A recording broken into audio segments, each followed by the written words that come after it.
எனக்கு தங்க நகைகள் வாங்கி தரவில்லை, விலை உயர்ந்த புடவைகள் கொடுக்கவில்லை என்ற எண்ணங்களை மனதுக்குள் அடக்கிக் கொண்டாள் சோமா. ஆனால் சாயங்காலம் வேலை முடிந்து வீட்டுக்கு வரும்போது கதவை தட்டி ஒரு புன்னகையுடன் கணவர் எழுந்தார்.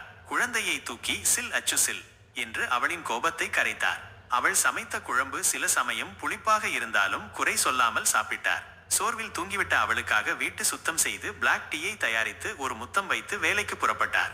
அந்த மௌன அன்பும் தூய அக்கறையும் தான் அவளுக்கான மிகவும் விலைமதிப்பில்லாத பரிசு.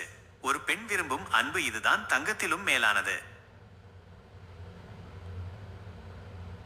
The priceless gift. He didn't buy me gold jewelry. He didn't give me expensive surreys. Soma suppressed these thoughts in her mind.